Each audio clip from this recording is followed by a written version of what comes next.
This is the government news brief. In the news, government providing international exposure to help small businesses grow, citizens are being urged to take part in local government elections, and Region 1 students on an awareness-building visit. These stories and more in the government news brief for today, Monday, November 23, 2015. I am Azim Khan.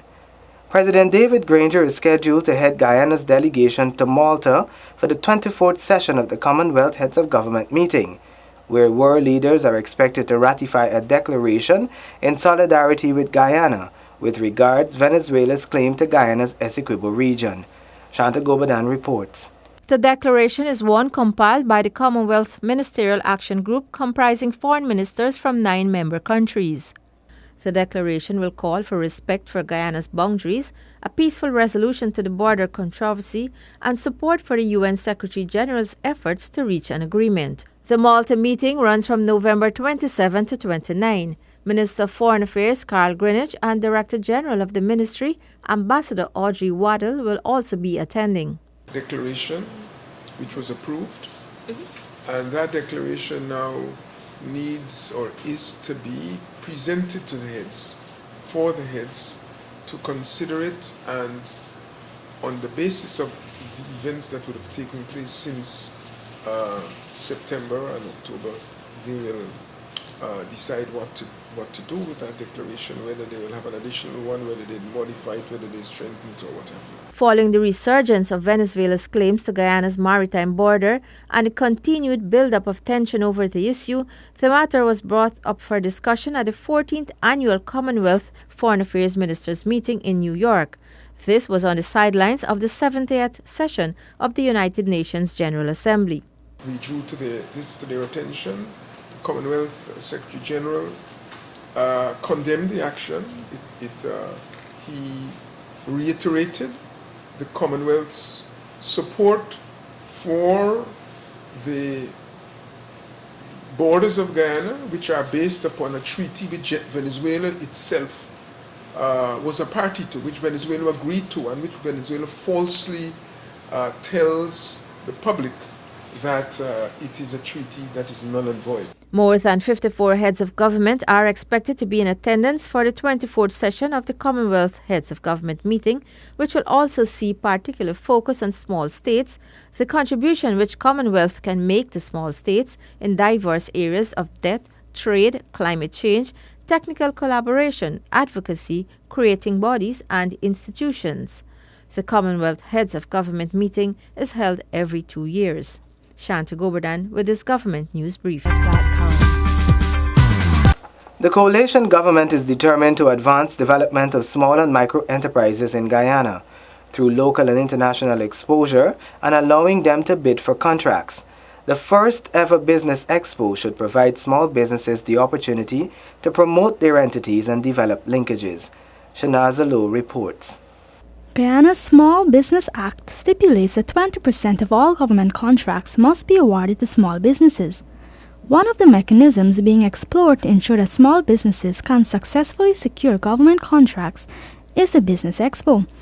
The Expo, which will be held at the Sophia exhibition site from November 27 to 29, will have on show the products and services of some 300 small businesses.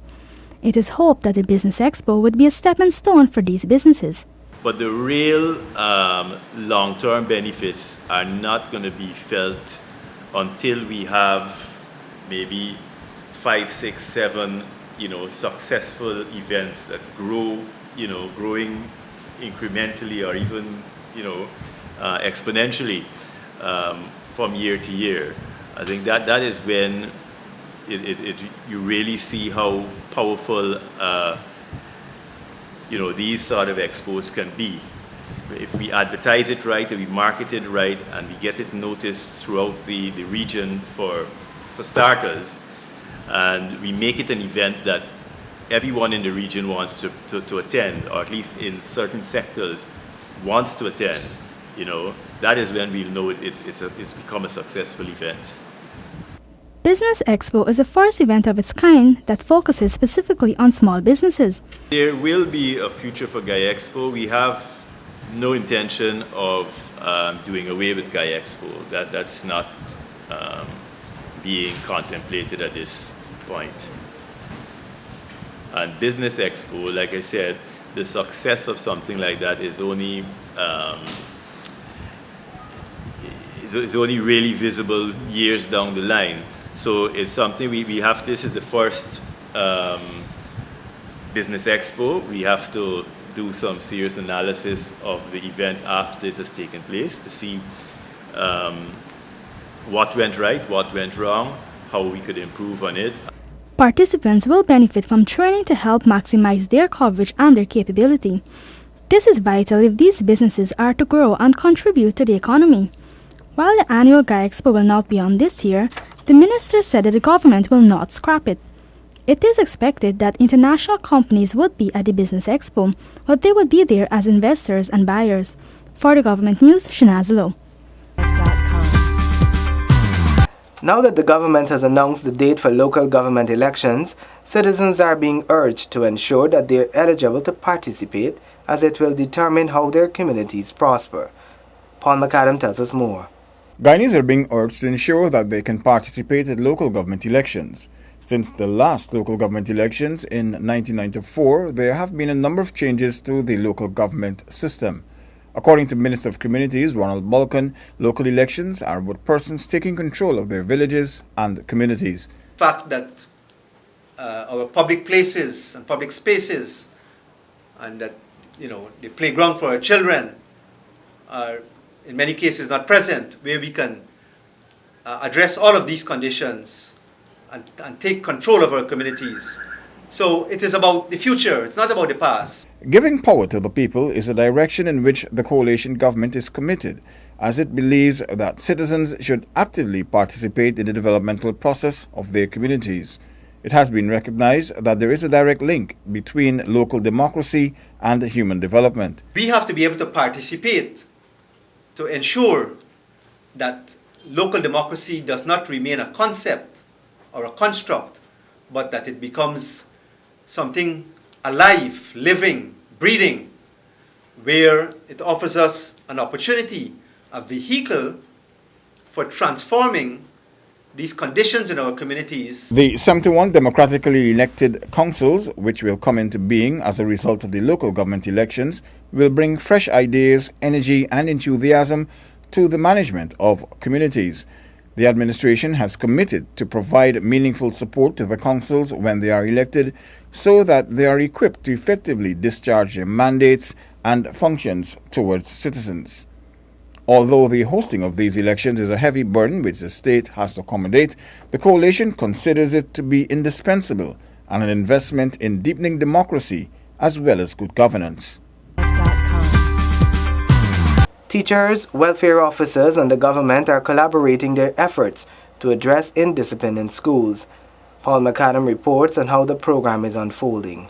The Ministry of Education is using Region 6 as a model for testing its measures to address indiscipline in schools, according to Chief Education Officer Olato Sam. I think Region 6 certainly has a model that we're looking at to see how well that works and how maybe that can be replicated in some of the other areas. And so we want to certainly focus on this particular area.